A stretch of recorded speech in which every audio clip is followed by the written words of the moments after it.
Lepas tu dia kata saya suka belenggu, saya tidak suka hul, pasu.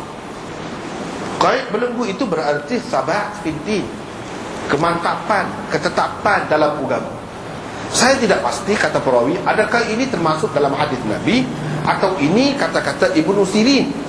Hak saya suka belenggu saat itu, dan saya tidak suka pasu, hak tu kata-kata Nabi ke kata-kata Ibnu Sirin. Kalau kata-kata Ibnu Sirin bermakna ini mudraj. Kalau kata-kata Nabi tidak mudraj lah, hak Nabi. Perawi ini syak, dia tidak pasti.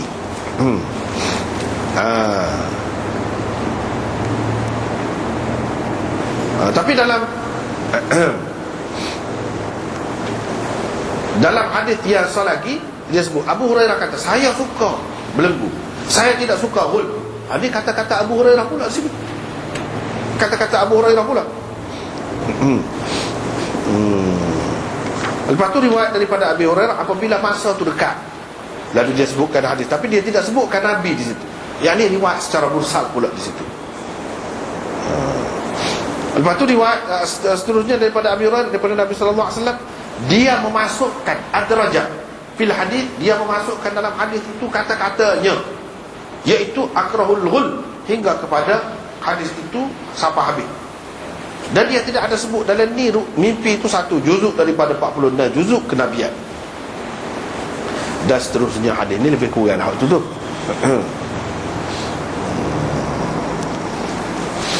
Di sini apa dia maksud dia apabila hampir masa. Ada beberapa pendapat. Ada yang mengatakan hampir masa tu hampir dengan kiamat.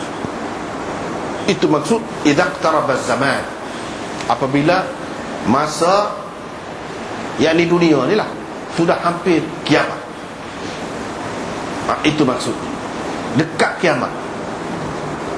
Dekat kiamat mimpi orang Muslim hampir-hampir tidak ada. Boleh dikatakan semua lah hampir-hampir tidak ada tu, ini boleh dikatakan semua mimpinya betul. Mimpi orang Muslim pada ketika tu lah. Itu sah. Yang kedua, dia kata apabila hampir masa tu, dekat masa tu, yang di masa tu jadi seimbang sehari semalam, malam dengan siang tu jadi lebih kurang. Panjang dia tu, mana di tempat-tempat khatul istiwa lah, dekat-dekat tu. Tapi kalau di tempat-tempat yang tidak lagu tu, di tempat yang sejuk sangat kau, dia mengikut masa yang paling sederhana di kalangan mereka, masa yang paling disukai, disenangi. Masa mana? Ketika mana? Ketika tu mimpi paling betul, kata mereka. Itu yang kedua. Yang ketiga, masa di dekat tu maksudnya bila? Apabila masa tu dekat, yang di dekat kiamat juga, tetapi di zaman Nabi Isa turun, kata dia. Sebab ada dalam hadis disebutkan mimpi orang pada ketika tu tepat. Mimpi orang pada ketika tu banyak yang tepat, tapi dia kait dengan kiamat juga. Ada yang mengatakan dekat kiamat juga, tapi dikaitkan dengan zaman Imam Mahdi. Dekat-dekat lah dengan zaman Nabi Isa juga. Kalau kita kata waktu, ada juga gitu. Itu berapa dah pecahan dia. Ada yang mengatakan masa ni hampir ni, maksud dianya apa dia? Iaitu masa tu dekat. Masa tu dekat. Dekat lah ke mana? Hak setahun surah beberapa bulan. Hak beberapa bulan surah sebulan. Hak sebulan surah seminggu. Apabila keadaan itu berlaku, maka mimpi orang Muslim benar. Hampir-hampir tidak ada yang tidak benar. Lepas tu apa yang masa tu jadi dekat?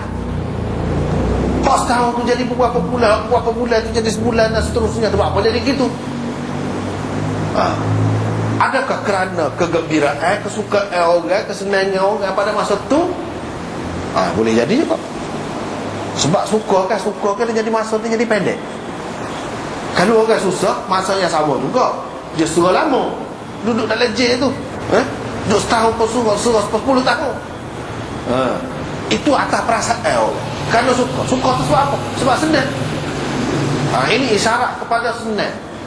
Bila orang tu senang, amal, sentosa pada ketika tu, itu maksud idza tarabaz zaman, bila masa tu hampir. Tu selagi memang gitu, bukan sambil suka atau tidak suka, memang serah gitu, masa tu pendek. Itu ada juga yang berpendapat begitu. Ada juga yang kata tidak, memang jadi pendek sungguh. Hakikatnya sungguh, bukan perasaan, tidak, pendek sungguh masa. Yang ni hari tu jadi pendek, malam pun jadi pendek. Akan ada pada masa tu, tak tahulah bila. Dekat kiamat lah kira-kira. Itu beberapa pendapat. Beberapa pendapat.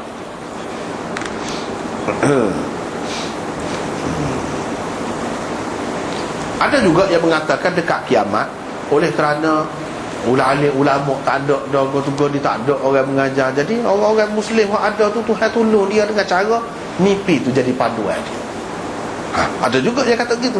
Pada masa tu Tuhan bagi panduan pada dia berupa mimpi-mimpi. Oleh kerana orang alim ke apa tak ada, Tuhan gantikan kepada dia tu hak lagu ni. Itu kadang nak menggambarkan akhir zaman lah. Akhir zaman. Dan orang yang paling benar mimpinya di kalangan kamu ialah orang yang paling benar percakapannya, atau paling benar kehidupannya. Dalam kehidupan dia hidup dengan benar.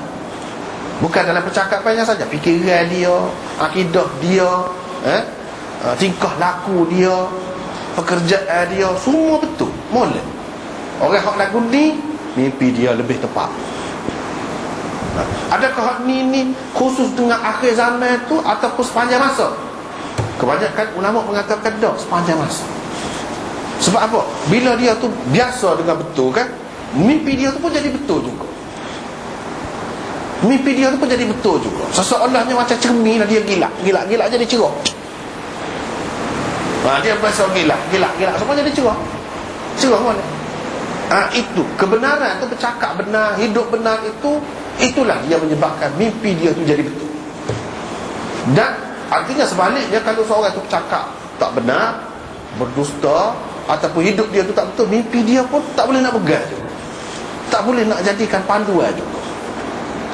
Maksud sini ni, mimpi tu sebagai suatu kelebihan, sebagai suatu keistimewaan, sebab menjadi panduan kepada seseorang tu. Bila dia tak ada mimpi betul, dia tak ada panduan. Dan itu satu kerugian lah, satu kerugian. Dengan sebab itu, selepas ni dia sebut mimpi orang mukmin itu merupakan satu juzuk daripada 45 juzuk kenabian. Dalam kebanyakan riwayat selepas ni pun dia sebut 46 kenabian. Apa maksudnya? Macam-macam pula pendapat ulama situ. Ada yang mengatakan sumber maklumat kepada seseorang nabi itu, kalau kita nak kata dalam bentuk bilangan lah, ada 46. Hakikat dia tu kita tak tahu apa 46, apa tidak 76, 84 ke, ikut nak berapa-berapa. Dan dia kata lagu tu, kita tak tahulah hakikat dia. Tapi kalau kita kata benda tu pasal benda bilang 46, sumber maklumat seseorang nabi itu 46 saluran cara dia. Mimpi itu satu daripadanya. Maksud mimpi ni mimpi yang benar. Dia nak ayat apa? Kita ni tidak nabi, siapa dia nabi? Tapi kalau kita ada sekarang ni jadi panduan tu pun, sebagai sumber maklumat kita, padat dah, besar dah keberuntungan kita tu, bertuah dah kita. Sebab apa? Nabi pun dia dapat maklumat tu, salah satunya ni. Sebab kita kata gini lah, maklumat yang sampai kepada kita ni macam-macam, melalui fax, melalui apa nama ni, pesanan ringkas, melalui telefon, melalui kita tengok dalam TV ke apa, itu sumber maklumat lah tu. Tapi hak kita tengok tadi tu betul tak tahu, tak ada jaminan. Tak ada jaminan. Hak Nabi ni semua terjamin. Dan tidak merupakan benda-benda hak tadi lah. Hak tadi tu orang lama kita boleh. Hak ni sumber lain yang manusia tak dapat, tak tahu.